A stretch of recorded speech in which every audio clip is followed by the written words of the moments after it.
اعوذ باللہ من الشیطان الرجیم بسم اللہ الرحمن الرحیم اللہم وفقنا لما تحب وترضى واجعل عاقبت امورنا خیرا ولا تکلنا الی انفسنا طرفۃ عین ابدا رب ادخلنی مدخل صدق واخرجنی مخرج صدق واجعل لی من لدنک سلطانا نصیرا۔ سورہ مبارکہ بقرہ آیہ کریمہ یا بنی اسرائیل اذکروا نعمتی التی انعمت علیکم واوفوا بعہدی اوف بعہدکم وإیایا فارہبون۔ اللہ تبارک و تعالیٰ نے بنی اسرائیل کو مخاطبین قرآن کے لیے اور مومنین کے لیے ایک نمونہ یا مثال کے طور پر معاشرہ سماج پیش کیا ہے۔ وہ سماج جو اللہ تبارک و تعالیٰ کی جانب سے جسے فراوان نعمتیں عطا کی گئی ہیں، مادی اور معنوی، جن نعمتوں کے بدولت انہوں نے عروج و کمال بھی حاصل کیا ہے، اور پھر ان نعمتوں کے کفران کے نتیجے میں زوال و پستی اور ذلت بھی اٹھائی ہے۔ اس قوم کا قرآن کریم میں سب سے زیادہ تذکرہ آیا ہے، اور اس کا یہ معنی نہیں ہے کہ یہ واحد قوم ہے جس کے طرف اللہ تبارک و تعالیٰ نے معنوی و مادی نعمتیں بھیجی ہیں، ارسال کی ہیں، بلکہ تمام اقوام، تمام انسانی نسلیں جو زمین پر وجود میں آئی ہیں اولاد آدم میں سے، ان سب کے اوپر اللہ تبارک و تعالیٰ نے یکساں طور پر ایک انداز سے نعمتیں نازل کی ہیں اور انہیں ان نعمتوں سے نوازا ہے، لیکن ان میں سے تذکرہ بعض کا کیا ہے، بعض کا بہت مختصر ذکر کیا ہے، اشارتاً کیا ہے، بعضوں کو ذرا سا کھول کے قرآن کریم نے بیان کیا ہے، اور بعض کو تفصیل سے بیان کیا ہے۔ چند قومیں و امتیں جن میں قوم نوح ہے، قوم عاد ہے، قوم سمود ہے و بنی اسرائیل، انہیں قرآن نے ذکر کیا ہے، اور باقی اقوام کا اشارتاً ذکر گزرا ہے۔ یہ جو اقوام ہیں ان کا بھی تذکرہ حجم کے لحاظ سے ایک جیسا نہیں ہے، بلکہ بنی اسرائیل کا سب سے زیادہ ذکر ہوا ہے۔ ایک اس وجہ سے کہ مسلمین و مومنین سے پہلے جو امت تھی جس کو اللہ تبارک و تعالیٰ نے آسمانی، مادی، معنوی نعمتیں عطا کی ہیں، وہ بنی اسرائیل تھے۔ باقی اقوام و امم ان میں فاصلہ زیادہ ہے مومنین کا ان سے، چونکہ بیچ میں بنی اسرائیل ہیں اور وہ بنی اسرائیل سے بھی پہلے تھے۔ اور قرآن کریم نے بہت ساری امتوں کا ذکر کیا ہی نہیں ہے کہ انہیں کیا عطا کیا ہے اللہ تبارک و تعالیٰ نے۔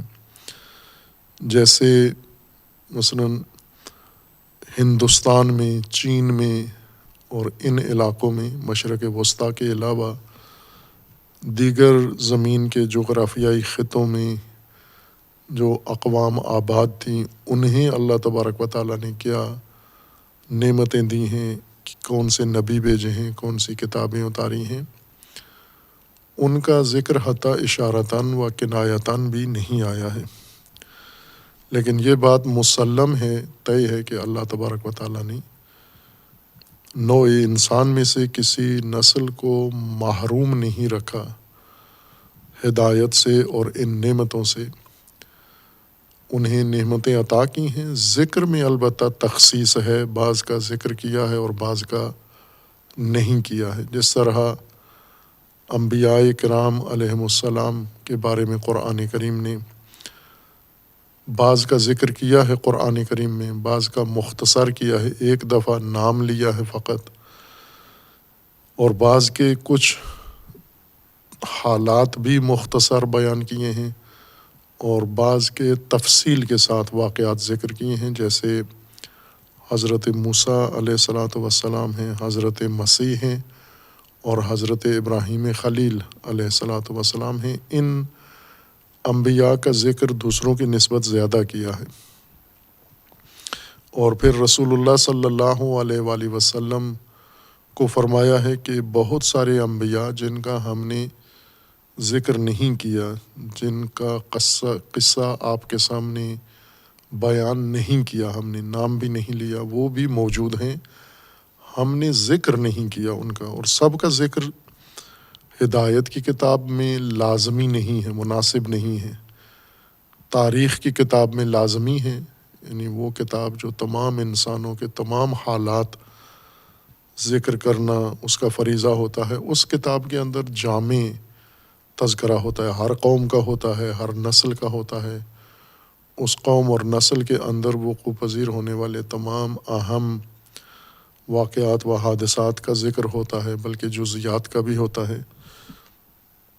لیکن ہدایت کی کتاب میں یہ سب ہدایت کے مقصد کے خلاف ہے کہ کتاب کو واقعات سے بھر دیں اور ان سب واقعات میں ایک جیسا مطلب ہی تکرار ہو رہا ہوں۔ اگر بعض نمایاں مثالیں آ جاتی ہیں تو اس سے مقصد پورا ہو جاتا ہے، جو کہ ہدایت میں مخاطبین سابقہ نسلیں نہیں ہوتیں بلکہ موجودہ اور آنے والی نسلیں مخاطب ہوتی ہیں، اور ان کے لیے اتنا ہی تذکرہ مفید ہوتا ہے، فائدہ دیتا ہے، جتنا ان کے لیے واضح ہو جائے، جس سے تکرار سے اور کثرت سے شاید خلل پیدا ہو جاتا ہے، ہدایت کے عمل میں فائدہ نہیں ہوتا۔ بنی اسرائیل پر اللہ تبارک و تعالیٰ نے فراوان نعمتیں دی ہیں، ان کے مختلف ادوار گزرے ہیں، اور ان کے اندر اللہ تبارک و تعالیٰ نے ان کو بھرپور نعمتوں سے نوازا ہے، اور ان جو بنی اسرائیل رسول اللہ صلی اللہ علیہ وآلہ وسلم کے عہد میں موجود ہیں، انہیں حکم بھی دیا جا رہا ہے کہ آپ ان نعمتوں کو یاد کریں، ان نعمتوں کو توجہ کریں، ان نعمتوں کی طرف، اور انہیں دھیان کریں ان کی طرف۔ اور نعمتوں سے جو جڑی ہوئی بات ہے، پہلی ہر نعمت کے ساتھ متصل چیز ہے، وہ عہد ہے، اور اس عہد کا وفا ہے۔ جہاں نعمت ہوگی وہاں حتماً عہد موجود ہے وہاں پر، لہٰذا فرمایا وَأَوْفُوا بِعَہْدِی، میرے عہد کو وفا کرو، اوف بعہدکم، تاکہ میں تمہارے ساتھ کیا گیا عہد وفا کروں۔ عہد کا نعمت کے ساتھ تعلق ہے، جہاں بھی نعمت ہوگی وہاں اس کے متقابل عہد بھی ساتھ ہی موجود ہوگا، یعنی ایک ہی عمل میں دونوں اتفاق رونما ہوتے ہیں، نعمت بھی انسان لیتا ہے اور ساتھ ہی عہد بھی کرتا ہے، نعمت و عہد ایک دوسرے سے جدا نہیں ہوتے۔ قرآن کریم نے کثرت سے عہد کا بھی ذکر کیا ہے، جس طرح نعمت قرآن کریم کا اصلی مضمون ہے، اور ایسا اہم موضوع ہے جس کو علم کا درجہ ہونا چاہیے، مستقل علم، نہ کسی علم کے ضمن میں، ضمنی باس نعمت کے لیے کافی نہیں ہے، جو ہوئی ہے ضمنی باس دیگر علوم میں، اس سے زیادہ اہم یہ ہے کہ نعمت شناسی مستقل علم کے طور پر استنباط ہو و استخراج ہو اور تعلیم دی جائے۔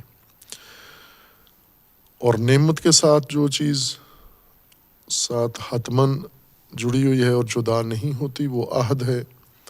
عہد بھی قرآن کریم کے اصلی بنیادی موضوعات میں سے ہے، چونکہ ہدایت کی کتاب اور ہدایت کا منشور اسی عہد پر قائم ہے، دین عہد پر قائم ہے، دین دستور ہے، قانون ہے، منشور ہے انسان کے لیے، اور اس کی بنیاد عہد پر رکھی گئی ہے۔ عہد عام طور پر ترجمہ اردو میں اور فارسی میں کیا جاتا ہے اس کا ذمہ داری، اور یہ درست ترجمہ ہے۔ ذمہ داری اس کے معنی کے قریب ہے یا اس کا لازمہ ہے، ایسا لازمہ جو اس سے دور نہیں ہوتا، ہمیشہ ہمراہ ہے، تصور میں بھی ہمراہ ہوتا ہے اس کے۔ اصل لغوی طور پر عہد کا مطلب ہوتا ہے حفاظت، نگہداری کسی چیز کی حفاظت، اور وہ بھی مسلسل و پیہم نگہداری، جس کو انسان چیز جو ہی میسر آئی یا اس کے اختیار میں آئی تو اسے مسلسل بغیر وقفے کے مواظبت کرے، اس کی مراقبت کرے اس کی، اور اس کو تحت نظر رکھے اور اسے ضائع نہ ہونے دے، فراموش نہ ہونے دے، زائل نہ ہونے دے، اپنی جگہ سے اس کو ہٹنے نہ دے۔ اس طرح کی حفاظت کو عہد کہتے ہیں۔ اور عہد میں چونکہ انسان اپنے اوپر ایک پابندی لگا لیتا ہے، یا جو بھی انسان کو حفاظت کے لیے کوئی چیز سونپتا ہے، انسان حفاظت کی غرض سے کوئی چیز دریافت کرتا ہے، اس دریافت کے ساتھ ہی انسان پابند بھی ہو جاتا ہے، اسے پابند بھی کر دیا جاتا ہے۔ پابندی کو عربی میں لزوم کہتے ہیں، التزام کہتے ہیں، یہ جو ہم اصطلاح اردو میں بھی استعمال ہوتا ہے، فارسی میں بھی بنیادی عربی لفظ ہے۔ لازمہ یا لازم و ملزوم، لوازم، لوازمات، التزام، حتیٰ ہم جو مجرمین کے بارے میں لفظ استعمال کرتے ہیں کہ یہ ملزم ہے، جس پر الزام لگایا گیا ہے، یعنی جس کو متہم کیا گیا ہے، ابھی ثابت نہیں ہوا، الزام ہے اس پر کہ اس نے یہ جرم کیا ہے، یہ خطا کی ہے۔ جب ثابت ہو جاتا ہے یہ الزام تو وہ مجرم بن جاتا ہے وہ انسان۔ پھر مجرم بننے کے بعد جب ثابت ہو جائے جرم، پھر اس کی سزا ہے، پھر اس کے عواقب ہے اور اس کا کیفر ہے۔ ملزم کو بھی اسی وجہ سے ملزم کہتے ہیں کہ ایک چیز اس کے ساتھ لگی ہوتی ہے جو اس سے جدا نہیں ہوتی۔ جو جرم اس نے کیا ہے وہ جرم اس کے ساتھ اس طرح سے ملا ہوا ہے، ابھی دعویٰ کیا گیا ہے کہ اس نے یہ جرم کیا ہے، اس کے اوپر یہ چیز ڈالی گئی ہے۔ الزام یعنی لازمی قرار دیا گیا ہے، لازمی سے مراد یعنی پابند کر دیا گیا ہے، جوڑ دیا گیا ہے۔ اس اتہام کو، جرم کو اس شخص کے ساتھ ایک طرح سے باندھ دیا گیا ہے۔ فلاں پر الزام لگا، یعنی فلاں کو اس جرم کے ساتھ یا اس جرم کو اس شخص کے ساتھ باندھ دیا گیا ہے، پابند کر دیا گیا ہے کہ ہٹے گا نہیں۔ جب ثابت ہو جائے اس نے یہ جرم نہیں کیا، اس وقت کہیں گے کہ یہ شخص بری الذمہ ہے، ملزم تھا، یعنی اس کے اوپر الزام آیا تھا لیکن ثابت نہیں ہوا، تو وہ جو لازمہ یا لزوم یا پابندی ایجاد کی گئی تھی وہ ختم ہو جاتی ہے جب الزام کی نفی ہوتی ہے، یعنی جب وہ جرم ثابت نہیں ہوتا۔ یہ اسی باب سے ہے، لازم، ملزوم، لوازمات، الزام، ملزم، یہ ایک ہی عربی مادہ ہے اور اسی سے یہ سارے الفاظ مشتق ہیں۔ عہد حفاظت کو کہتے ہیں۔ حفاظت سے مراد یعنی جب کوئی چیز انسان لیتا ہے یا اس کو دی جاتی ہے اور اس شے کی حفاظت بھی ساتھ انسان کے ذمہ قرار دی جاتی ہے، معنوی ہو یا مادی ہو، وہ ممکن ہے کوئی حق ہو، ممکن ہے عمل ہو، ممکن ہے کوئی حیثیت ہو، ممکن ہے کوئی وسیلہ ہو، ممکن ہے وہ نظام ہو، ممکن ہے وہ حکم ہو، اس کی کوئی بھی شکل ہو سکتی ہے۔ حفاظت مختص نہیں ہے جسمانی امور کے ساتھ، مشترکہ طور پر دونوں چیزوں میں، معنوی اور مادی یا جسمانی دونوں چیزوں میں حفاظت متصور ہے۔ مثلاً جیسے کسی کو کوئی انسان راز بتاتا ہے اپنا، تو یہ ایک چیز ہے جس کو حفاظت کے لیے اس کے سپرد کرتا ہے کہ آپ نے اس کی حفاظت کرنی ہے، اس کو آگے منتقل نہیں کرنا، کسی کو خبر نہیں ہونے دینا۔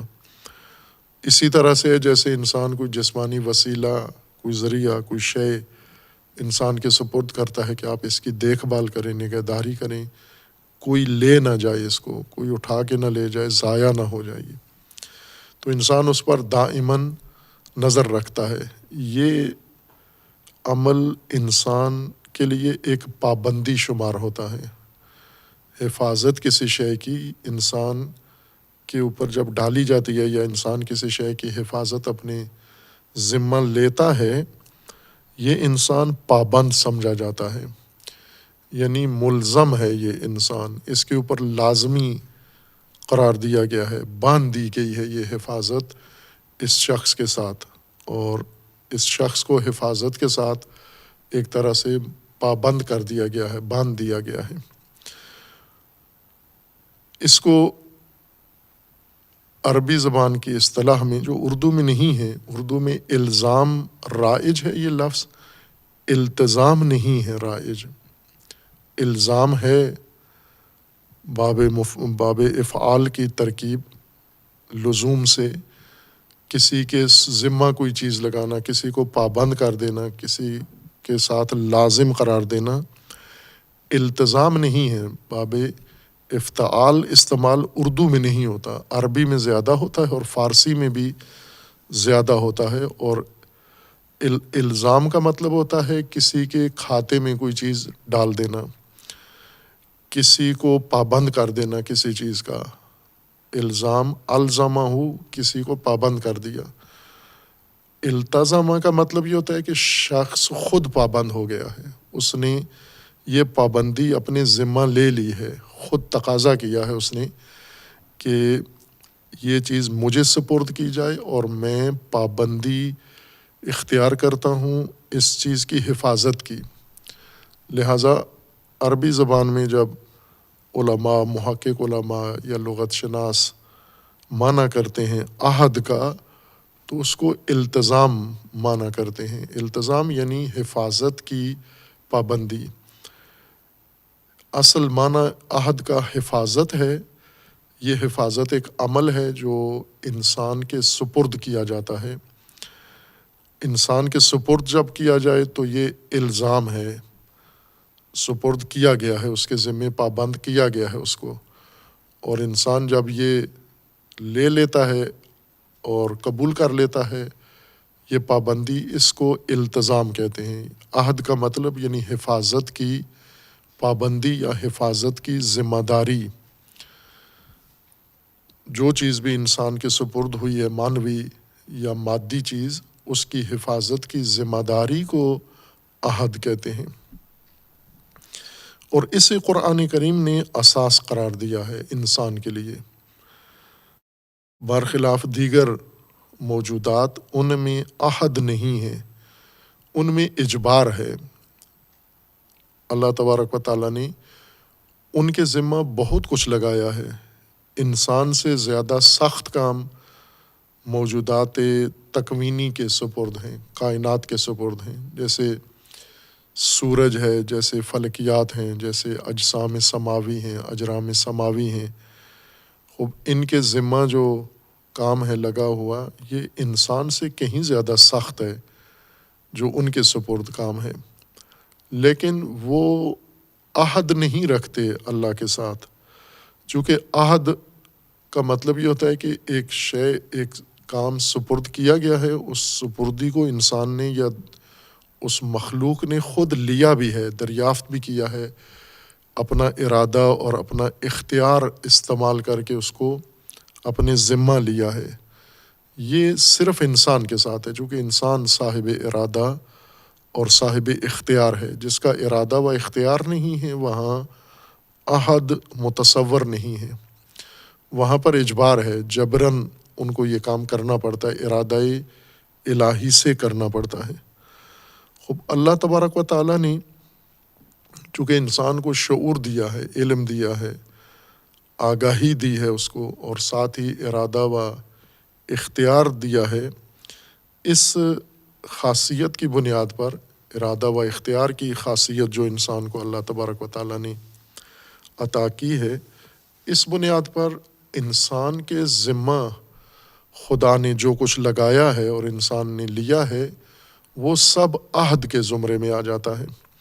یعنی اللہ تبارک و تعالیٰ نے انسان کو جو نعمتیں عطا کی ہیں، جو بھی اس کو فوائد دیے ہیں مختلف قسم کے موجودات تکوینی کی طرح، انسان نے انہیں اختیار کیا ہے، دریافت کیا ہے، اور یہ دریافت کرنا انسان کا عہد ہے۔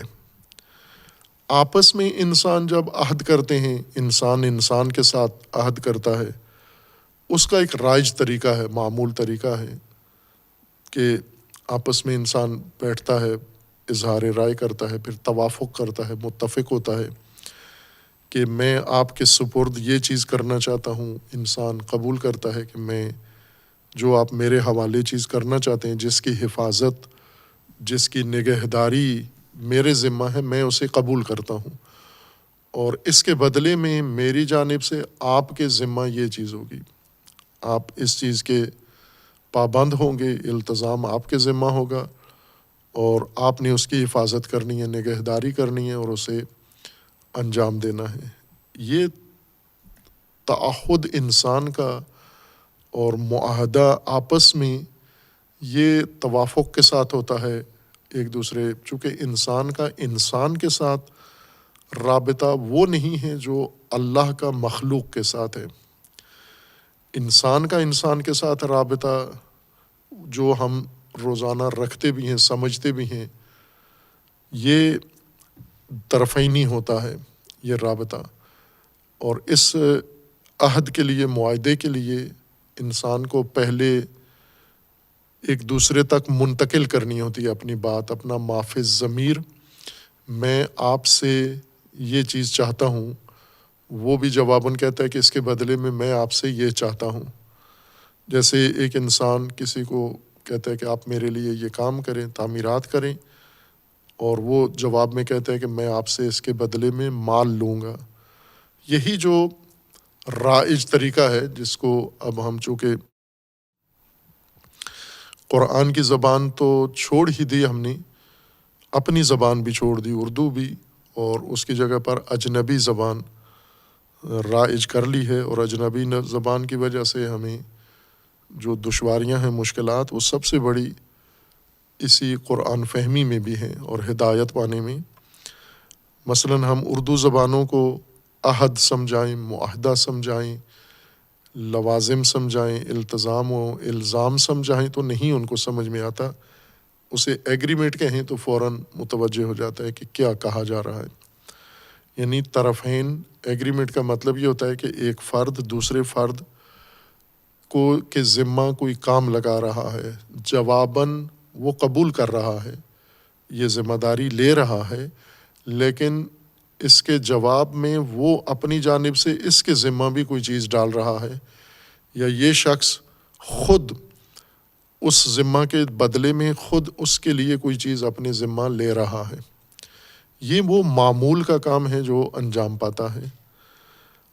لیکن خالق اور مخلوق کے درمیان جو کچھ معاہدہ ہوتا ہے، وہ مخلوق کے درمیان آپس میں معاہدے کی شبیہ نہیں ہے، چونکہ مخلوق کے ساتھ جو رابطہ رکھتی ہے، وہ رابطہ اس قسم کا نہیں ہے کہ اس میں اس کو مثال بنایا جا سکے۔ وہ رابطہ اگر جیسے علماء نے یہ مثال پیش کی بھی ہے، اور جو مثال بھی ہمارے لیے مجہول ہے، علماء اس ضام میں یا روایات کے اندر اس فرض کے ساتھ یہ مثال دی جاتی ہے کہ کم از کم مثال انسان کے لیے واضح ہوگی، لہٰذا مثال کے ذریعے ہم الہیات کو واضح کرتے ہیں۔ جیسے قرآن کریم نے یہ روش اپنائی ہے، مثالوں کے ذریعے سے بہت سارے حقائق انسان کو سمجھائیں، لیکن یہ ان کے لیے ہیں کہ جن کے لیے مثالیں واضح ہیں، اور مثالیں قرآن نے چنی بھی وہی ہیں جو واضح ہوں سب کے لیے، ورنہ خود مثالیں ہی مجہول ہوں، مثالوں ہی کا علم نہ ہو، اس مثال سے کسی دوسری حقیقت کو سمجھایا نہیں جا سکتا۔ قرآن کریم کے اندر جو عہد ہے یا خالق اور مخلوق کے درمیان عہد کے لیے علماء نے جو مثال دی ہے وہ انسان کے نفس کی مثال ہے، انسان کے جسم کے ساتھ نفس اور جسم کا رابطہ یہ مثال بنتا ہے، بنایا گیا ہے اس عہد کو سمجھنے کے لیے، نہ کہ دو انسانوں کے درمیان ہونے والا معاہدہ۔ مثلا ہمیں یہ معلوم نہیں ہے کہ اللہ نے انسان سے عہد کہاں کیے ہیں، چونکہ جن عہد کا ذکر ہے 3-4 قسم کے عہد ہیں قرآن میں۔ ایک تمام انسانوں سے اللہ تبارک و تعالیٰ نے عہد کیا ہے، عہد الست جس کو کہتے ہیں، الست بربکم قالوا بلا۔ اللہ تبارک و تعالیٰ نے ذریات بنی آدم کو حاضر کر کے شاہد قرار دے کر پھر ان سے یہ اقرار لیا کہ الست بربکم، انہوں نے اقرار کیا کہ بلا آپ رب ہیں ہمارے۔ ایک یہ عہد ہے، ایک عہد ہے جو اللہ تبارک و تعالیٰ نے انبیاء سے لیا ہے، رسول سے لیا ہے، جس کا قرآن کریم میں ذکر موجود ہے کہ ہم نے تمام انبیاء سے اور بعض جگہ نام لے کر انبیاء کا اشارہ کر کے معین کر کے فرمایا ہے کہ ہم نے ان سے عہد لیا ہے۔ اور ایک عہد جو اللہ تبارک و تعالیٰ نے ذکر کیا ہے وہ امتوں سے عہد لیا ہے۔ اس عمومی عام انسانی عہد کے علاوہ خصوصی عہد ہیں، ایک نبیوں سے لیا ہے اور دوسرا طبقات سے، مختلف طبقات سے، امتوں سے اور اقوام سے عہد لیا ہے۔ جیسے بنی اسرائیل ہیں، یہ ایک طبقاتی عہد کے زمرے میں یہ عہد آتا ہے، ان کے ساتھ بھی اللہ نے عہد کیا ہے، نبیوں کے ساتھ بھی اللہ نے عہد کیا ہے اور تمام انسانیت کے ساتھ بھی اللہ کا عہد ہے۔ اب یہ عہد کیسے کیا ہے اللہ تبارک و تعالیٰ نے، نبیوں کے ساتھ کہاں کیا یہ عہد، کس جگہ پر حاضر کیا گیا انبیاء کو، پھر اللہ نے ان کے سامنے اپنا موقف رکھا، نبیوں نے قبول کیا، پھر معاہدہ ہوا، دستخط ہوئے، نبیوں نے ہاں کی کہ ہم اس کام کے لیے تیار ہیں، اور اللہ نے کہا کہ اس کے بدلے میں آپ کو یہ چیزیں دوں گا۔ یعنی کچھ چیزیں نبیوں کے ذمہ ڈالی گئیں جو انہوں نے لے لیں، اور کچھ نبیوں کی اس ذمہ داری کے بدلے میں اللہ نے اپنے ذمہ کچھ امور لے لیے۔ تو یہ کہاں ہوا یہ وقوع؟ کسی جگہ نہ قرآن میں ذکر ہوا ہے کہ یہ فلاں جگہ پہ یہ عہد ہوا، یہ قول و اقرار ہوا۔ حضرت آدم علیہ السلام کے ساتھ اللہ تبارک و تعالیٰ نے فرمایا کہ وَلَقَدْ عَهِدْنَا إِلَىٰ آدَمَ، ہم نے آدم سے عہد لیا تھا، فَنَسِیَ، وہ بھول گئے اس عہد کو، نسیان کا شکار ہو گئے آدم عہد کا۔ اب یہاں سب ذکر ہے داستان آدم میں، یہ انسان کی داستان ہے یہ، لیکن تمثیل کے طور پر ایک فرد کے لیے بیان کی گئی ہے، اصل نو کی داستان ہے وہ ساری، یعنی یہ داستان بنی نو کے ساتھ ہوئی ہے اور یہ عہد بھی ہوا ہے۔ کہاں ہوا ہے؟ اب قرآن نے اس کو باقی واقعات ذکر کیے ہیں کہ اللہ نے ملائکہ کو آگاہ کیا، پھر ملائکہ کو سجدہ کروایا، پھر ان کو جنت میں رکھا، پھر اس جنت سے نکال بھی دیا، حبوط کا بھی ہوا۔ بیچ میں کہیں اس داستان میں عہد کا نہیں آتا کہ کسی جگہ کھڑے کر کے آدم کو گواہوں کی موجودگی میں یہ کہا ہو کہ یہ معاہدہ ہے میرا اور آپ کا، آپ نے یہ کرنا ہے، ہم نے وہ کرنا ہے۔ بلکہ جب آدم نے وہ نافرمانی کی، اللہ تبارک و تعالیٰ کے فرمان کی لاپرواہی کی، تو اس کے بعد اللہ نے فرمایا تھا کہ عہد تھا اس کا اللہ کے ساتھ اور وہ بھول گئے، یہ پورا نہیں کیا۔ وَلَمْ نَجِدْ لَهُ عَزْمًا، عزم وہ ارادہ جو عہد نبھانے کا ہوتا ہے وہ ان میں نہیں پایا ہم نے، جو عہد کی وفا کے لیے ہوتا ہے۔ خوب اسی طرح جو ذریت بنی آدم کے ساتھ اللہ نے عہد کیا تھا کہ جسے غلطاً تفسیروں میں اور ابحاث میں شدید الجھا دیا گیا ہے، اتنا کہ بعضوں نے اظہار عجز کیا ہے اس سے کہ یہ وہ واحد قرآنی موضوع ہے جس کی فہم کسی کے لیے مقدور نہیں ہے، اور وہ عہد الست ہے عالم ذر میں۔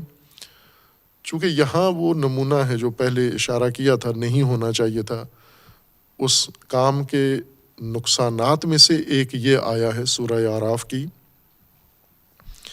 روایات میں یہی عہد جو قرآن میں سورہ اعراف میں ذکر ہوا ہے، یہ آیت میں قرآن میں کچھ اور طرح سے ہے، روایات میں کچھ اور طرح سے ہے۔ اور وہ جو قرآن میں عہد الست کے طور پر عالم ذر میں یعنی آدم علیہ السلام کے وجود سے ذرات، ان کی تمام نسل کے ذرات، قیامت تک آنے والی ساری نسل کو ذرات کی شکل میں اللہ نے صلب آدم سے، پشت آدم سے ان کو باہر نکالا، پھر ان ذرات کو خطاب کیا، پھر ان ذرات نے اقرار کیا اور وہ ذرات دوبارہ پشت آدم میں داخل کر دی۔ قرآن میں تو ایسا کہیں ذکر نہیں ہے، قرآن میں تو آدم کا نام ہی نہیں ہے، بنی آدم ہے۔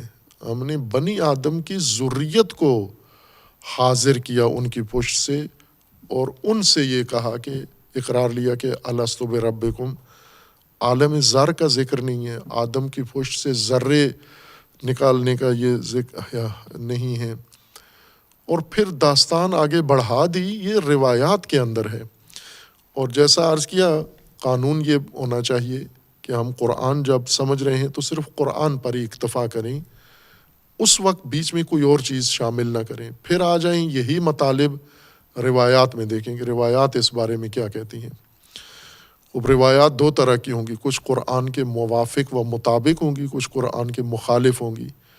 جو قرآن کے موافق ہیں انہیں لے لیا جائے، جو قرآن کے مخالف ہیں انہیں چھوڑ دیا جائے۔ یہ خود صاحب روایت نے ہمیں دستور دیا ہے کہ روایت کو قرآن پر پیش کرو۔ اور پھر اس کے بعد اقوال آ جاتے ہیں، ادیان کے آراء آ جاتے ہیں، ان سے دلیل طلب کریں گے۔ صرف قول کسی مذہب کا، فرقے کا، یہ دلیل نہیں ہے کہ اسے مان لیا جائے۔ مثلا جو بھی شیعہ قول کے طور پر لکھا جائے تو شیعہ پابند ہے اس کو ماننے کا، ہرگز نہیں ہے۔ جو قول بھی شیعہ کے نام سے سامنے آتا ہے تو شیعہ کو دلیل اس قول کی طلب کرنی چاہیے، دلیل کیا ہے اس کی۔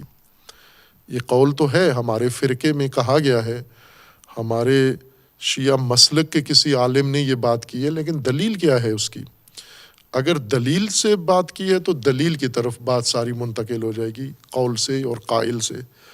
اور دلیل اگر قانع کنندہ ہوئی خوب وہ مان لی جائے گی وہ قول۔ اگر دلیل ناقابل قبول ہوئی، اصلا دلیل ہی نہ ہوئی، تو قول بلا دلیل وہ کوئی اہمیت نہیں رکھتا، نہ علمی، نہ دینی، نہ مذہبی، کسی قسم کی اس کے اندر کوئی قیمت ہی نہیں ہے، فاقد قیمت ہوتا ہے قول بلا دلیل۔ اور اسی طرح علوم بھی ہیں، علوم نے جو تحقیقات پیش کی ہیں تو ساتھ ثبوت بھی ان کے پاس ہونا چاہیے۔ اگر ان کے پاس ثبوت دلیل ہیں تو وہی دلائل و ثبوت ان کے دیکھے جائیں گے اور اس کی بنیاد پر ان کے آراء یا نظریات قبول کیے جائیں گے۔ لہٰذا ہر علم کا ایک اپنا خاص طریقہ ہے اس کو اخذ کرنے کا۔ مثلا جس طرح ہم قرآن سے مطلب لیتے ہیں، اسی طرح روایت کو نہیں لے سکتے ہم، چونکہ قرآن اور روایت ایک چیز نہیں ہے۔ قرآن کلام ہے اللہ تبارک و تعالیٰ کا، قطعی الصدور ہے، جس میں شک و شبہ نہیں ہے کہ یہ اللہ کا کلام ہے۔ روایت ایسے نہیں ہے، روایت اول تو اللہ کا کلام نہیں ہے، یہی فرق بہت بڑا ہو جاتا ہے کہ روایت اللہ کا کلام نہیں ہے۔ اور ثانیاً یہ کہ روایت قطعی الصدور نہیں ہے، چونکہ راویوں نے ہم تک پہنچائی ہے، اور راویوں نے ہمیں بہت ساری چیزیں روایت کے نام پر پہنچائی ہیں، تو اس کو تو پہلے ہمیں سند پرکھنی ہوگی، پھر اس کے بعد کہ جس شخص نے سن کر یہ ہم تک پہنچائی ہے، آیت کی طرح تو نہیں ہے جیسے کہا گیا ہے ویسے ہی اس راوی نے سنا بھی ہے۔ ممکن ہے رسول اللہ نے فرمایا کچھ اور ہو، اس نے سنا کچھ اور ہے۔ ایسا ہی ہے روایات، ایک ہی ماجرا کی روایات ہیں، ایک آدمی کچھ اور بیان کر رہے، دوسرا کچھ اور بیان کر رہے، الفاظ میں فرق آ گیا ایک ہی بات کو۔ اس لیے یہ وہ مسائل ہیں جنہیں آپس میں مخلوط نہ کیا جائے، جو ہو چکے ہیں متاسفانہ، اور اس کا نقصان یہاں ظاہر ہوتا ہے۔ جیسے سورہ آراف کی آیت ہے جس میں اللہ تبارک و تعالیٰ نے فرمایا تھا کہ ہم نے بنی آدم کی پشت سے ان کی ذریت کو حاضر کیا اور پھر ان سے اقرار لیا اور انہیں شاہد قرار دیا۔ تو آیت میں تو نہ آدم کا نام ہے، نہ ذر کا نام ہے، نہ ذرات کا نام ہے، یہ روایات کا مضمون ہے جو آیت بنا کر یہ قرآن سے منسوب کر دیا گیا ہے کہ قرآن میں عالم ذر کا ذکر ہے کہ پہلے ذرے پیدا ہوئے، پھر ارواح پیدا ہوئیں، پھر ان ذرات کو ارواح میں ڈالا گیا اور پھر ان ذرات کو الگ کیا گیا، یعنی پہلے آدم کی پشت سے ذرے نکالے گئے۔ کتنے انسان ابھی تک وجود میں آ چکے ہیں، کتنے ذرے نکالے ہوں گے آدم سے اللہ نے، ان ذروں میں پھر روحیں ڈالی گئیں تاکہ اقرار لے سکے۔ جب ذروں نے اقرار کر لیا پھر روحیں نکال لی گئیں، ان سے روحیں نکال کے عالم ارواح میں واپس بھیج دی گئیں اور ذرے دوبارہ آدم کے اندر پشت میں ڈال دیے گئے۔ پھر اس کے بعد یہی ذرے اپنی اپنی باری پر پیدا ہو رہے ہیں اور ارواح ان کے ساتھ آگے مل رہی ہیں۔ خوب یہ وہ نامعقول بات ہے کہ ہندو جب کرتا ہے تو اسے تناسخ کہتے ہیں، اسے شرک کہتے ہیں، اسے کفر کہتے ہیں اور اسے عقل کے خلاف کہتے ہیں۔ خود جب اس قسم کی بات کریں نامعقول تو وہ نظریہ اور دین اور اسلام بن جاتا ہے۔ تو یہ تو وہی بات ہے جو ہندو کرتا ہے کہ کئی جنم ہیں انسان کے، یعنی روحیں ایک جسم میں آتی ہیں پھر نکل جاتی ہیں، پھر دوسری دفعہ پھر اسی جسم میں واپس پلٹائی جاتی ہیں یا کسی اور جسم کے اندر ڈال دی جاتی ہیں، اور پھر سارے مسلمان اہل قرآن مل کے شور مچاتے ہیں کہ یہ نامعقول ہے، یہ خرافات ہے، اس طرح سے نہیں ہوتا، اور ادلہ قطعیہ عقلیہ موجود ہیں کہ یہ ناممکن ہے، یہ کہ روح ذرے میں ڈال کے پھر روح الگ کر لینا، پھر روح کو الگ کرنا، پھر اس کو الگ کرنا۔ خوب یہ وہ داستانیں ہیں جو بن گئی ہیں اور معروف ہو گئی ہیں۔ یہ نمونے کے طور پر ذکر کیا کہ اگر قرآن و غیر قرآن کو مخلوط کر کے تفسیر کریں گے تو پھر قرآن سے بات باہر چلی جائے گی۔ قرآن نے اس آیہ میں عہد کا ذکر کیا، یہ عہد عمومی ہے جو اللہ تبارک و تعالیٰ نے بنی آدم کی ذریت سے عہد لیا ہے، اور یہ عہد جو بنی آدم وجود میں آ رہے ہیں یہ عہد ہو رہا ہے ان کا، یہ اقرار و عہد ہے۔ الستو بربکم، عہد ربوبیت ہے کہ تمہارا رب اللہ ہے۔ بنی آدم کب یہ عہد کرتے ہیں؟ جب بنی آدم کی ذریت سامنے آتی ہے، ان کی پشت سے سامنے آتی ہے، اس وقت اس سے عہد لیا جاتا ہے، یعنی وہ اس کی پیدائش ہی اس کا عہد ہے۔ یہ عہد ہم اللہ کا بندے کے ساتھ عہد مخلوق کے ساتھ ایسے نہیں ہے جیسے مخلوق کا آپس میں عہد ہوتا ہے، ایگریمنٹ ہوتا ہے۔ یہ اس طرح سے ہے جیسے نفس کی طرف سے جسم کو کوئی چیز عطا ہوتی ہے۔ نفس اور جسم کا جو ارتباط ہے، یا انسان کی روح اور انسان کے اعضاء، جب روح اعضاء کو کوئی سہولت دیتی ہے، کوئی فرمان دیتی ہے، کوئی اس کے لیے کوئی نفس انسانی، جسم انسانی کے کسی حصے کے لیے کوئی فعل جب انجام دیتا ہے اور جسم انسانی اس نفس کے فعل کو قبول کرتا ہے، جس طرح سے ہم کر رہے ہیں، مثلا جیسے زبان ہلا رہے ہیں تو جسمانی عضو ہے، یہ ہل رہا ہے، لیکن اس کے پیچھے جو فاعلیت ہے، فاعل زبان کے چلنے کا، وہ نفس ہے، نہ کہ جسم ہے۔ نفس ہے فاعل حقیقی، اور زبان چل رہی ہے، آنکھ کھلتی ہے بند ہوتی ہے، کس کے کہنے پر؟ نفس کے کہنے پر آنکھ کھلتی ہے بند ہوتی ہے، ہاتھ چلتا ہے اٹھتا ہے، لب کھلتے ہیں، کوئی بھی جسمانی عمل ہوتا ہے یہ نفس کے تحریک پر ہوتا ہے۔ نفس انسان، روح انسان اس کو فاعل کی حیثیت سے عمل انجام دے رہی ہوتی ہے جسم کے لیے، اور عضو جسمانی اس عمل کو نفس سے دریافت کر رہا ہوتا ہے۔ اسی طرح اللہ تبارک و تعالی کا مخلوق کے ساتھ جو عمل ہوتا ہے، مثلا مخلوق کو اللہ نے ایجاد کیا ہے، وجود دیا ہے، اور مخلوق نے وہ وجود لے کر مخلوق کا لبادہ اوڑھ لیا ہے، مخلوق کا روپ اپنا لیا ہے، مخلوق کی شکل اختیار کر لی ہے۔ یہ عمل ہے جو اللہ تبارک و تعالیٰ نے مخلوق کے ساتھ انجام دیا ہے۔ جیسے مثلا اللہ تبارک و تعالیٰ نے کسی انسان کو اولاد دی، بچہ دیا، یہ بچہ اللہ نے اس کو وجود دیا ہے، اسی نظام خلقت کے طریقے پر وجود دیا ہے، نظام خلقت کے ذریعے وجود دیا ہے۔ خوب یہ بچہ وجود میں آ گیا ہے، اور وجود بھی کون سا دیا؟ انسان کا وجود دیا، اس کو انسانی وجود دیا۔ جب انسانی وجود اس کو دیا گیا ہے اور اس نے انسانی وجود لے لیا ہے اور انسان بن گیا ہے، یہ انسان بننا عہد ہے، یہی عہد ہے۔ یعنی اب بہت ساری ذمہ داریاں بحیثیت انسان اس کے ذمہ آ گئی ہیں، اسی تخلیق میں، خلقت میں ہی ذمہ داریاں بھی ساتھ آ گئی ہیں، ذمہ داریاں ساتھ تھیں اس نوع وجود کے ساتھ، اس کیفیت خلقت کے ساتھ، اس طرز خلقت کے ساتھ ذمہ داریاں بھی اس کے اندر ہی موجود تھیں۔ اگر یہ انسان نہ بنتا، ان میں سے کوئی ذمہ داری انسان پر نہیں آتی، کوئی عہد انسان کا نہیں ہے، چونکہ انسانی وجود ہی انسان کو نہیں دیا گیا۔ مثلاً ہم اس کو ایک لحاظ سے سماجی امور میں بھی اس کی مثال لے سکتے ہیں۔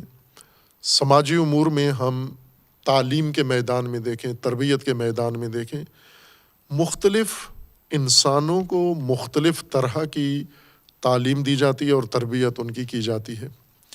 مثلاً کوئی انسان ہے تعلیم لے کے طبیب بن رہا ہے، ڈاکٹر بن رہا ہے، معالج۔ کوئی انسان ہے جو تعلیم لے کے انجینئر بن رہا ہے، معمار بن رہا ہے۔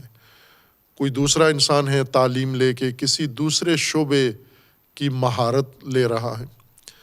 اسی طرح ہم مختلف اور انسانی سماج کے شعبوں میں دیکھیں تو وہاں تعلیم و تربیت کا تسلسل کے ساتھ ایک عمل ہو رہا ہے، انجام پا رہا ہے۔ مثلاً مہارتیں سکھائی جا رہی ہیں، جن میں سے کچھ لوگ ہیں جن کو باقاعدہ طور پر انتخاب کیا جاتا ہے، چنا جاتا ہے، اور پھر انہیں اسی شعبے کے متعلقہ تربیت کے دورانیے سے گزارا جاتا ہے۔ جیسے کچھ جوان لیے جاتے ہیں اور انہیں فوج کے نام پر، سپاہی کے نام پر بھرتی کیا جاتا ہے، پھر انہیں فوجی تربیت ان کی شروع ہوتی ہے اور وہ تربیت لینا شروع کر دیتے ہیں۔ یا ڈاکٹر بنا ہے تو وہ تربیت لینا شروع کر دیتا ہے، انجینئر ہے تربیت لینا شروع کر دیتا ہے، عالم دین ہے، مثلا ایک شخص ہے تعلیم دین کا علم حاصل کر رہا ہے، اللہ کے دین کا حاصل کر رہا ہے علم۔ خوب یہ جو انسان اس مرحلے میں آتا ہے، اس مجرا میں داخل ہوتا ہے، اس میدان میں قدم رکھتا ہے، یہ قدم رکھنا تربیت کے لیے در حقیقت ذمہ داری لے رہا ہے۔ مثلا ایک جوان جب فوجی تربیت لیتا ہے باقاعدہ طور پر، تو یہ عہد ہی کر رہا ہے، یہ روزانہ کی تربیت، روزانہ کا عہد کا جو عمل ہے وہ مکمل کر رہا ہے۔ جو پولیس میں بھرتی ہوا ہے اور تربیت لے رہا ہے، یہ ایک عہد کر رہا ہے۔ جو ڈاکٹر بن رہا ہے اور روزانہ کی بنیاد پر سیکھ رہا ہے، پڑھ رہا ہے، یہ عہد کا مرحلہ مکمل کر رہا ہے۔ جو علم دین پڑھنے آیا ہے، یہ عہد کرنے آیا ہے، اصل میں یہی عہد ہے۔ یعنی ایک چیز جو تربیت و تعلیم کے نام پر کسی مرکز ادارے میں موجود ہے، وہ اس کو دے رہے ہیں اور یہ لے رہا ہے وہ تعلیم۔ اس تعلیم کے لینے کا مطلب ہی یہی ہے کہ یہ اس تعلیم کے لیے عہد کر رہا ہے، یعنی یہ ایک ذمہ داری لے رہا ہے۔ تعلیم لینے کا مطلب یا تربیت لینے کا مطلب یہ ہے کہ یہ ذمہ داری اپنے عہدے پر لے رہا ہے۔ اس کو الگ سے مستقل، ابھی ویسے ہم کرتے ہیں، دیکھتے ہیں کہ فوجی جب پوری تربیت لے جاتا ہے تو پھر اس کی قسم پریٹ ہوتی ہے، باقاعدہ اس کا حلف نامہ ہوتا ہے یا ڈاکٹر جب بن جاتا ہے تو پھر آخر میں جس دن اس کو سند دی جاتی ہے یا تعلیم مکمل ہوتی ہے تو ان کو ایک حلف ان سے لیا جاتا ہے کہ ہم نے انسانیت کی خدمت کرنی ہے. نہ، یہ فالتو کام ہے. یہ حلف جو ان سے قسم لیتے ہیں یہ اس وجہ سے ہے چونکہ ہمیں یقین نہیں ہے کہ یہ عہد جو اس نے کیا ہے یہ وفا کرے گا. اگر ہمیں یقین ہو کہ یہ جو تعلیم اس نے لی ہے یہ عہد کیا ہے اور یہ عہد کا پابند ہے، یہ متعہد ہے، عہد کا حامل ہے اور عہد کو وفا کرے گا، تو کوئی قسم بھی نہیں لیتا، کچھ بھی نہیں لیتا. صرف بنانے سے، کسی چیز کو بنانے سے وہ عہد ہو جاتا ہے. کسی انسان کو بنانے سے انسان کا عہد پورا ہو جاتا ہے. اب آگے وفا رہ جاتی ہے. لیکن ہم مزید تاکید کے لیے، اطمینان کے لیے قسم لیتے ہیں. قسم اسی سے لیتے ہیں جس پر اعتماد نہیں ہے کہ اس نے ذمہ داری تو لے لی ہے لیکن پوری بھی کرے گا یا نہیں. پھر کوئی مقدس کتاب اس کے ہاتھ میں دیتے ہیں، کسی کی قسم اس کو دیتے ہیں مقدسات کی کہ یہ قسم کھاؤ کہ میں یہ کام کروں گا، میں عہد کرتا ہوں میں یہ کام کروں گا. یہ اظہار اضافی چیز ہے، غیر ضروری ہے. اصل میں جو آپ نے اس کو جس مرحلے سے گزارا ہے، جس عمل سے گزارا ہے، وہ عمل سے گزر گیا ہے، وہ سیکھ لیا اس نے، یہ عہد کر دیا ہے اس نے. اب وفا ہے، آگے اس عہد کو نبھانا ہے، پورا کرنا ہے. بس اللہ تبارک و تعالیٰ نے انسان کو جو تخلیق کیا ہے تو یہ عہد ہے انسان کا. اور نظام خلقت چونکہ تدریجی ہے، انسان ایک دفعہ خلق نہیں ہوا. یعنی اللہ تبارک و تعالیٰ نے ازل میں ایک حکم دیا انسان بن جاؤ، سارے انسان وجود میں آ گئے، ذرات کی شکل میں ابھی انتظار میں بیٹھے ہوئے ہیں، پھر جو وقت آئے گا تو ذروں سے تبدیل ہو جائیں گے انسانیت میں. ایسا نہیں ہے نظام خلقت. نظام خلقت اللہ نے بیان کر دیا ہے کہ ہم مٹی سے نچوڑ نکالتے ہیں سلالہ، اس سلالہ کو ہم نطفہ بناتے ہیں، اسے قرار مکین میں منتقل کرتے ہیں، پھر اس سے ہم علقہ بناتے ہیں، اس سے ہم مضغہ بناتے ہیں، اس کے ہڈیاں بناتے ہیں. خوب یہ سارا نظام اللہ تبارک و تعالیٰ نے تخلیق کا بیان کر دیا ہے. ذرے بنانے کا کام کسی جگہ نہیں ہوتا، اور نہ ہی روحیں ذرات میں ڈال کے پھر نکالنے کا کام. روح کہاں آتی ہے؟ جب انسان کی جسمانی خلقت مکمل ہو جاتی ہے، جب اس کا گوشت بن جاتا ہے، ہڈیاں بن جاتی ہیں، انسانی ڈھانچہ تشکیل پا جاتا ہے، پھر اس کے بعد اللہ تعالیٰ کا فرمانا ہے کہ نفخت فیہ من روحی. یہاں پر روح اس کو ایک خلق آخر، ایک خلق دیگر کے طور پر، ایک مرحلہ دیگر خلقت کا اس کا وجود طے کرتا ہے. جسمانی مرحلہ خلقت کے علاوہ ایک مرحلہ خلقت دیگر طے کرتا ہے جو جسمانی نہیں ہوتا، روحانی ہوتا ہے. وہ مرحلہ بھی یہی مخلوق طے کرتی ہے اللہ کے حکم سے، اور اس میں روح آ جاتی ہے، یہ ذی روح بن جاتا ہے. یہ روح دریافت کرنا، جب اللہ نے اس کو خلق کیا یہ روح بن گیا، یہ جسم بنانا یہ عہد ہے. جیسے اللہ تبارک و تعالیٰ نے انسان کو زبان دی، تو انسان کی زبان اللہ کے نظام خلقت میں بن گئی. یہ زبان بن جانا یہ عہد ہے. آنکھیں بنائیں، بن گئیں، یہ آنکھیں بنا دینا یہ عہد ہے انسان کا، تو جو آنکھیں دے دی ہیں. اسی طرح ہاتھ انسان کے بنا دیے، یہ عہد ہے انسان کے ساتھ. اور یہ عہد تدریجاً ہو رہا ہے، ایک ہی دفعہ تاریخ کے کسی مرحلے میں نہیں انجام پایا. یہ کسی خاص معین زمانے میں نہیں ہوا، چونکہ تخلیق خلقت ایک تدریجی امر ہے، ہو رہا ہے. جو خلقت کے مرحلے سے کوئی گزرتا ہے، عہد کے مرحلے سے بھی ساتھ ساتھ گزر رہا ہے. یعنی عہد بھی تدریجی ہے اور خلقت بھی تدریجی ہے. جو کوئی نعمت اللہ سے لے رہا ہے وہ اسی عہد میں پابند بھی ہو رہا ہے. خوب یہ تو ہر انسان کے حوالے سے، چونکہ اللہ تبارک و تعالیٰ نے جو عہد ذکر کیے ہیں وہ عہد الست بھی ہے جو تخلیق میں، ہر بنی آدم کی تخلیق میں ہوتا ہے اور ہو رہا ہے اور ہوتا رہے گا. یعنی جب تک بنی آدم وجود میں آتے رہیں گے یہ عہد بھی ساتھ ساتھ ان کا ہوتا جائے گا، ان کی وجود کا لازمہ ہے، حصہ ہے اس کا.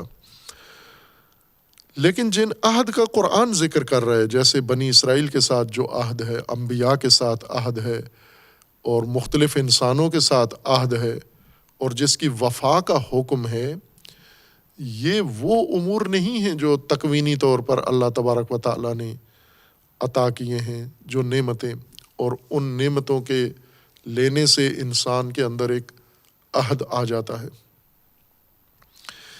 یہ مربوط ہیں سماجی انسان کی زندگی سے، شعوری ارادی زندگی سے، اور انسان کی اجتماعی زندگی سے مربوط ہیں یہ عہد۔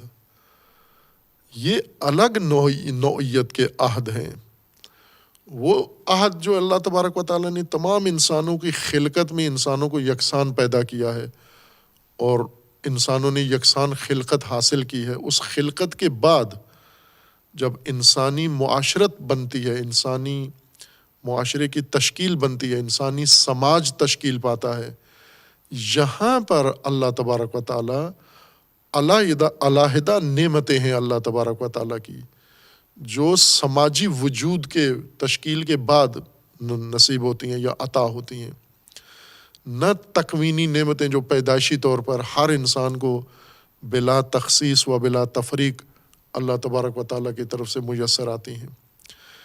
یہ وہ نعمتیں ہیں جو انسان نے انسانی سماج بنا لیا، انسانی سماج بنا کر پھر یہ دیکھنا ہے کہ سماج کی بنیاد کس پہ رکھی ہے، کس طرح کا اور کس طرز کا سماج بنایا ہے، اس سماج کو اللہ تبارک و تعالیٰ نے نعمتیں عطا کی ہیں۔ ممکن ہے ایک دوسرا سماج ہو، دوسری تہذیب ہو، انسانی معاشرت ہو، اور وہ بھی موجود ہو، لیکن اس کو یہ نعمتیں نہ ہوں۔ جیسے اللہ تبارک و تعالیٰ نے بنی اسرائیل کے لیے یہ نعمتیں ذکر کی ہیں، مصر میں جب یہ تھے، یعنی پہلے کنعان میں تھے اور مشرق وسطیٰ میں تھے، پھر یہاں سے اقتصادی بنیادوں پر ہجرت کر کے رزق و روزی کے لیے یہ پہنچے مصر کے اندر۔ البتہ تدبیر الہی تھی اس کام کے لیے، اور اس میں ایک خاندان تھا، اس خاندان کے اندر اخلاقی مسائل پیدا ہوئے، بھائی کے نبی کی اولاد تھے، لیکن اخلاقی طور پر ان بھائیوں میں شدید شخصیتی کمزوریاں پیدا ہوئیں، اور سب سے بڑی بیماری حسد ان کے اندر اپنے سگے بھائی سے پیدا ہوا، اور وہ حسد اتنا شدت اختیار کر گیا کہ اس کو مارنے کے قتل کے درپے ہوئے، اور اس کو کنویں میں جا پھینکا قتل کی نیت سے، لیکن اللہ نے انہیں بچا لیا، اور پھر اس تدبیر کے ساتھ مصر پہنچے، وہاں فروخت ہوئے، خریدے گئے یہ بھائی یوسف، اور خریداری کے بعد وہاں کے بادشاہ اور حاکم کے دربار میں جا پہنچے، اور وہاں سے حالات ایسے اللہ تبارک و تعالیٰ نے فراہم کیے کہ وہ حکومت تک پہنچائے، اور حکومت میں پہنچنے کے بعد یہ خاندان بھی وہاں منتقل ہو گیا۔ یہ جب کنعان میں تھے تو ایک سماج کا حصہ تھے جو اس وقت کی تہذیب تھی، جہاں حضرت ابراہیم خلیل تھے، یعنی وہ بابلی تہذیب جو تھی اس کا حصہ تھے یہ۔ وہ خطہ ابھی شاید اردن کا علاقہ بنتا ہے، یا اردن اور فلسطین کا جو سرحدی علاقہ ہے تقریباً یہ بنتا ہے، یہ جو کنعان کا علاقہ ہے وہاں بنتا ہے۔ یہ یروشلم نہیں تھا، یروشلم کے نزدیک کا علاقہ ہے، لیکن ایک جیسا ہے۔ اردن، لبنان، شام، یہ مل کے ایک خطہ تھا جغرافیے میں، اور ابھی بھی ایک ہی ہے، صرف قبضہ گروپوں نے اس کو الگ الگ قبضے کر کے کئی ملکوں میں تقسیم کر دیا۔ جغرافیائی طور پر بھی دیکھیں تو یہ بالکل ایک جیسا ہے۔ فلسطین، مقبوضہ فلسطین سارا، اردن، لبنان اور شام، یہ چار ملک، یہ ایک خطہ ہے، ایک طرح کے ان کا سرزمین ہے، ایک طرح کا جغرافیہ ہے، ایک طرح کی آب و ہوا ہے، ایک طرح کے ان کے مسائل ہے، اور یہی خطہ ہے جہاں پر ادیان سارے پیدا ہوئے، یہاں انبیاء پیدا ہوئے۔ اور پھر اس کے ساتھ جو ملحقہ علاقہ ہے عراق کا، یہ بھی اس سے ملحق تھا، لیکن یہ کنعان نہیں تھا، کنعان وہ مخصوص علاقہ تھا۔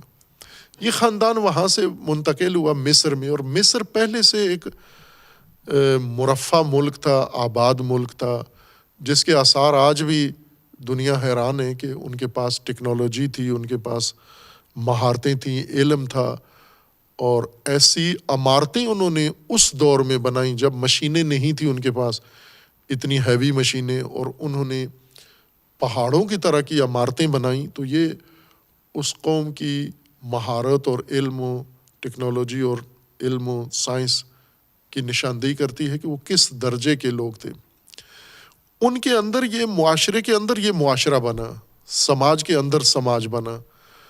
وہ قبطی سماج تھا، یا آل فرعون جسے قرآن نے کہا، اہل مصر، اور ان کے اندر یہ انبیاء کی اولاد بنی اسرائیل جا کر آباد ہوئے، مقیم ہوئے.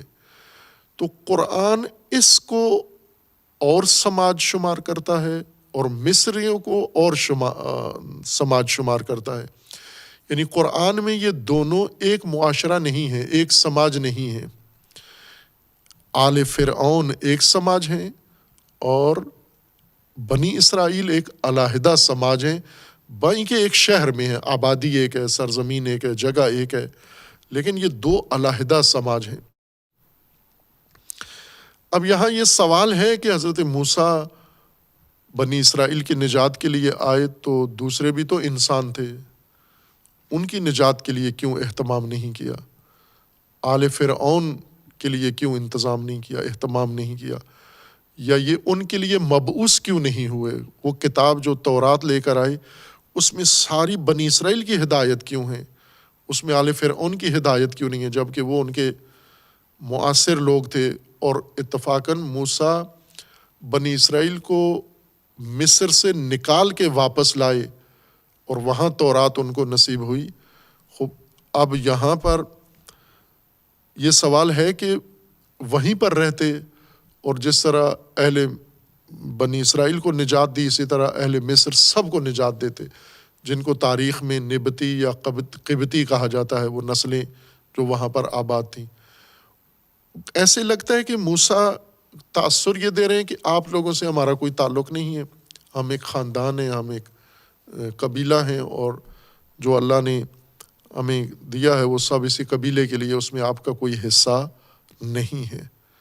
خوب یہ وہ چیز ہے جو علماء تفسیر میں عموماً اس موضوع کو نہیں بیان کرتے، یہ سوال نہیں اٹھاتے اور اس سوال کا جواب بھی نہیں دیتے، اور بہت سارے اور حقائق کی طرح جو بالکل قرآن میں مسکوت چھوڑ دیتے ہیں، مہجور چھوڑ دیتے ہیں، بیان نہیں کرتے. یہ ایک سماج علیحدہ قرآن اس کو شمار کر رہا ہے بنام بنی اسرائیل، اور وہ ایک بڑا سماج ہے وہاں بنام آل فرعون. آل فرعون کو اپنے حال پر چھوڑ دیا جاتا ہے، فرعون کے رحم و کرم پر. حتیٰ فرعون کے مرنے کے بعد بھی، فرعون غرق ہو گیا، موسیٰ پھر بھی واپس نہیں گئے کہ اب تو دشمن تو غرق ہو گیا ہے، اب میں جاؤں مصر میں واپس جا کر. جس طرح ہمارے جد اعلیٰ یوسف مصر میں آئے، فرعونیوں پر حکومت کی انہوں نے اور ان کو خدمات بھی پیش کیں، تو میں بھی جاؤں، میں بھی تو انہی کی نسل سے ہوں، انہی کی اولاد سے ہوں، میں واپس جاؤں، بنی اسرائیل کو بھی یہیں پہ رکھوں اور مصریوں کو بھی ہدایت دوں اور مصریوں کو بھی اس راہ پر رکھوں میں. اور اللہ تبارک و تعالیٰ نے کیا مصریوں کے لیے کوئی اہتمام انتظام نہیں کیا تھا، اور موسیٰ کو کہا کہ یہ قوم نکال کے لے جا اور یہ باقیوں کو گمراہی کے لیے چھوڑ دے. خوب ظاہر ہے کہ یہ تو تصور نہیں کیا جا سکتا کہ شروع سے مصریوں کے لیے کوئی ہدایت کا اہتمام نہیں تھا. کنعانی گئے اور پھر جا کے کچھ عرصہ صدیاں رہ کے واپس آ گئے اور استفادہ کیا، انہوں نے اپنا قبیلہ بنا لیا، ترقی کر کے پھر غلامی اور پھر واپس آ گئے. بنی اسرائیل ایک سماج ہے، اس سماج کو اللہ تبارک و تعالیٰ نے اس کی خصوصیات کی وجہ سے ایک خاص عنایت کی. وہ دونوں معاشرے اس طرح سے تھے کہ بنی اسرائیل مستضعف تھے، محکوم تھے، غلام تھے اور ذلت کا شکار تھے، جبکہ آل فرعون وہ مغرور تھے، وہ ملا تھے، وہ مالکین تھے، وہ ذلت کی زندگی نہیں گزار رہے تھے، وہ اس سرزمین میں مالک بنے ہوئے تھے، بلکہ ان کے حکمران اپنے آپ کو رب اعلیٰ کہتے تھے، اپنے آپ کو خدا کہتے تھے، وہ ایک علیحدہ مزاج تھا جو بنی اسرائیل سے بالکل مختلف تھا۔ اور بنی اسرائیل کے اندر بھی ایسے افراد تھے جو آل فرعون کے ساتھ تھے ملے ہوئے، جبکہ آل فرعون میں سے کچھ تھے جیسے مومن آل فرعون، جس کا ذکر قرآن کریم میں بھی ہے کہ حضرت موسیٰ علیہ السلام کو شخص آیا دوڑتا ہوا اقصی مدینہ سے دوڑتا ہوا اور آ کر بتایا، اور آخر تک ان کے ساتھ رہا اور ہمدرد رہا۔ خوب یہ دونوں طرف تھے، کچھ آل فرعون میں سے تھے جو حضرت موسیٰ کے ساتھ تھے، اور کچھ بنی اسرائیل میں سے تھے جو آل فرعون کے ساتھ تھے، کہ جن میں مثال جو دی جاتی ہے قارون کی، یہ قارون آل فرعون میں سے نہیں تھا، بنی اسرائیل میں سے تھا۔ یہ سامری بنی اسرائیل میں سے تھا، یہ قارون آل فرعون میں سے نہیں تھا، ان کی نسل سے اور ان کے نجات سے تھا یہ۔ لیکن اپنے آپ کو اس نے اس دوسرے معاشرے کے جو فرعونی معاشرہ تھا اس کے قریب کیا ہوا تھا اور اس کا تشخص اپنایا ہوا تھا اس نے، جبکہ یہ جو محکوم اور مظلوم طبقہ تھا یہ علیحدہ تھا۔ ان نژاداً نسلاً ان میں سے ہونے کے باوجود اپنے آپ کو اس نے فرعونی طبقے میں شمار کیا ہوا تھا، طبقاتی اور سماجی تقسیم کے مطابق۔ اور اس کے الٹ آل فرعون کا مومن وہ بائیں کے نژاداً اور نسلاً ان میں سے تھا، قبطی تھا، بنی اسرائیلی نہیں تھا، لیکن نظریاتی طور پر بنی اسرائیل کے ساتھ تھا، حضرت موسیٰ کا پیروکار تھا۔ اور یہ دو نمونے نہیں ہیں، ظاہر ہے اس کے اور بھی بہت سارے نمونے موجود ہیں۔ یا جیسے سامری ہے، کنعان میں واپس آ کے بھی یہ حضرت موسیٰ علیہ السلام کے مقابلے میں ہی رہا اور تابع نہیں ہوا۔ خوب یہ ایک سماج ہے بنی اسرائیل، اس سماج کی خصوصیت کی وجہ سے اللہ تبارک و تعالیٰ نے اس کو اس ذلت، قسم پرسی اور نکبت سے نکالنے کے لیے یہ اہتمام فرمایا، یہ نعمتیں ان کو دیں جس میں دوسرا سماج شامل نہیں تھا، ان جیسا نہیں تھا۔ اب یہ نہیں ہم سوچ سکتے کہ اللہ نے ان کے لیے ہدایت کا کوئی اہتمام نہیں کیا، یعنی جیسا انبیاء کرام کے تذکروں میں نہیں آتا کہ چین میں کوئی نبی آئے ہوں، ہندوستان میں کوئی نبی آئے ہوں، افریقہ میں کوئی نبی آئے ہوں، یا براعظم امریکہ میں یا آسٹریلیا میں، یہ علاقے جو اس وقت ناشناختہ تھے، ربع مسکون کا حصہ نہیں تھے۔ جغرافیہ، پرانا دور کا جغرافیہ جو آج باطل ہو چکا ہے، اس میں سے وہ جغرافیہ جو قدیم جغرافیہ کی کتابیں ہیں جیسے موجم البلدان اور اس طرح کی، ان کے اندر جو جغرافیائی تقسیم بندی ہے، آج ہم براعظم کہتے ہیں کہ زمین جغرافیائی طور پر اتنے براعظم میں تقسیم ہوتی ہے اور اتنے سمندروں میں یا اوقیانوسوں میں تقسیم ہوتی ہے، باہر ہیں، پھر ان براعظموں کی درجہ بندی کی جاتی ہے اور اسی طرح سمندروں کی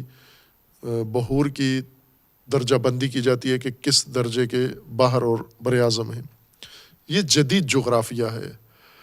قدیم جغرافیہ ایسا نہیں تھا۔ قدیم جغرافیہ میں وہ یہ کہتے تھے کہ زمین منقسم ہے 4 حصوں میں، ربع چوتھائی کو کہتے ہیں، یعنی 4 ربع میں زمین منقسم ہے۔ ایک ربع خالی ہے، یعنی جس پہ کوئی آبادی نہیں ہے۔ ربع خالی یعنی ایسی خشکی ہے جہاں بالکل کوئی مسکون نہیں ہے، اور ایک ہے ربع مسکون جس پر آبادی ہے۔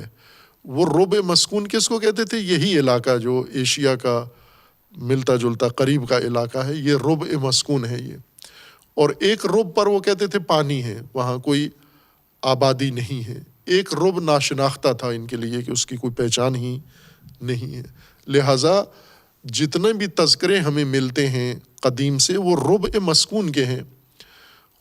جس کو یہ ربع خالی کہتے تھے، کیا وہاں کوئی نہیں تھا؟ انسان تھے۔ انسان جب اس ربع کے رہنے والے، اس چوتھائی حصے کے رہنے والے ادھر پہنچے تو انہیں باقاعدہ آباد، جیسا مثلا مغربی لوگ، کولمبس جب پہنچا براعظم امریکہ میں تو وہاں انسان موجود تھے پہلے سے، اور ان انسانوں کی خاص تہذیب تھی، ان کا دین تھا، ان کے اندر پرستش تھی، عبادت تھی، اللہ کا تصور تھا۔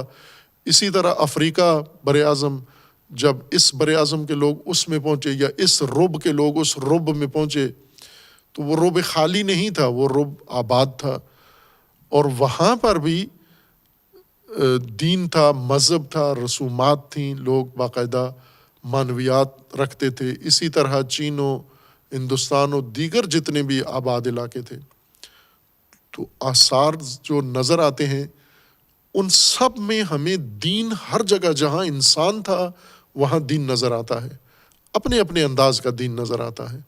تو یہ تو نہیں کہہ سکتے کہ اللہ تبارک و تعالیٰ نے انہیں پیدا کیا اور اپنے حال پہ چھوڑ دیا، اور انبیاء 1,24,000 مشرق وسطیٰ میں بھیج دیے، باقی جو اکثریت آبادی کا بڑا علاقہ تھا، بر اعظم تھے، وہاں کوئی اہتمام نہیں کیا تھا۔ جیسا بعض یہ جدید ملحدین دہریے کہتے ہیں، قرآن میں شک کرتے ہیں کہ قرآن کے یعنی رسول اللہ کے علم کے مطابق بھی زمین آبادی صرف منحصر ہے مشرق وسطیٰ میں، باقی دنیا زمین خالی ہے، اور رسول اللہ کا علم چونکہ قرآن سے ہے اور قرآن بھی یہی کہتا ہے کہ باقی زمین خالی ہے، اور قرآن چونکہ اللہ کا ہے تو نعوذ باللہ اللہ کے بھی علم میں نہیں تھا کہ باقی زمین پہ بھی لوگ رہتے ہیں۔ اللہ کو بھی اتنا ہی معلوم تھا کہ اس علاقے میں لوگ رہتے ہیں، اللہ نے قرآن میں اتنا ہی بیان کر دیا، نبی بھی سارے وہیں بھیجے، اور رسول اللہ نے بھی اتنا ہی معلومات دی ہیں۔ یہ ان جدید ملحدین کا شبہہ ہے قرآن کریم کے بارے میں۔ لیکن اگر ہم قرآن میں غور کریں تو قرآن باقاعدہ ہمیں وہ اصول بتاتا ہے کہ کوئی نسل انسانی میں سے، نسل آدم میں سے کوئی ایسی جگہ نہیں ہے جہاں پر اللہ تبارک و تعالیٰ نے اپنی حجت لوگوں کی ہدایت کے لیے رہنما نہ بھیجے ہوں، اور ایک ہی طریقے سے، یعنی کتب آسمانی بھی ہیں، انبیاء بھی ہیں۔ اب ان انبیاء میں سے جیسے 1,24,000 انبیاء میں سے نام بھی نہیں ہے کسی کو پتہ، بہت مشکل سے اگر انسان، آج کا انسان ساری تاریخ کھنگال کے نام نکالے، 100 نبیوں کے نام مشکل سے گن سکتے ہیں، اس سے آگے نام بھی نہیں پتہ ان کے۔ تو تاریخ نے سب کچھ محفوظ تو نہیں رکھا۔ جب آپ نے اپنے خطے کی تاریخ محفوظ نہیں رکھی تو دوسرے خطوں سے یہ نہ کہیں کہ چونکہ آپ کو علم نہیں ہے لہٰذا وہاں کچھ گیا نہیں ہے، کچھ ہوا نہیں ہے۔ بلکہ یہ روایات میں بھی ہے کہ بعض یونانی شخصیات جو قبل از میلاد مسیح موجود تھے اور ان کے آثار فلسفی علمی موجود تھے، ان کے بارے میں جب ائمہ اطہار کے سامنے ذکر ہوا، کسی شخص نے ان کو برا بھلا کہا تو امام علیہ السلام نے روکا نہ ہی کی اس کو، کہ اپنا منہ بند رکھ، یہ اپنے زمانے کے نبی تھے، یہ جو آج فلاسفہ کے نام سے معروف ہیں، یہ انبیاء تھے اپنے دور کے، لیکن ان کی قوموں نے ان کو قبول نہیں کیا، جیسے قوم نوح نے قبول نہیں کیا، اس طرح ان اقوام نے اپنے نبیوں کی قدر نہیں جانی، اور ان علماء کی یا ان انبیاء کی تعلیمات آج محفوظ ہیں۔ اور اصحاب فلسفہ تو باقاعدہ فلسفہ کو میراث انبیاء قرار دیتے ہیں۔ پہلا فیلسوف جو تاریخ میں باقاعدہ تاریخ علم میں ثبت کیا گیا ہے وہ حضرت ادریس ہیں، جنہیں پہلا فیلسوف انسانی کہا جاتا ہے، یعنی فلسفہ آغاز یہاں سے ہوا، پھر ان کے آگے شاگرد ہوئے، اور ظاہر ان کا تو ذکر قرآن کریم میں بھی موجود ہے کہ وہ انبیاء میں سے تھے۔ یہ یعنی یوں نہیں کہ اگر ایک سماج کو، بنی اسرائیل کو قرآن ذکر کرے کہ ہم نے اس کو نوازا ہے تو باقیوں کو محروم رکھا ہے، ان کا ذکر نہیں ہو رہا، اس کا ذکر ہو رہا ہے آج کی انسانیت کی رہنمائی کے لیے، ایک مثال کے طور پر اس سماج کے لیے ذکر ہو رہا ہے۔ ورنہ جو کچھ اس سماج کو اللہ نے دیا وہ تمام انسانیت کو علیحدہ علیحدہ اللہ تبارک و تعالیٰ نے عطا کیا ہے۔ بنی اسرائیل کا ذکر کیا کہ انہیں دیا کچھ، انہوں نے اس کے ساتھ کیا کیا، دوسروں نے بھی مشابہ کام ہی کیا ہے، بلکہ اتنی نالائکی دکھائی ہے کہ ذکر تک باقی نہیں رکھا اس اللہ کی ہدایت اور نعمتوں کا جو خدا نے انہیں نجات دینے کے لیے فراہم کی تھی۔ باقی بات صلی اللہ علیہ محمد۔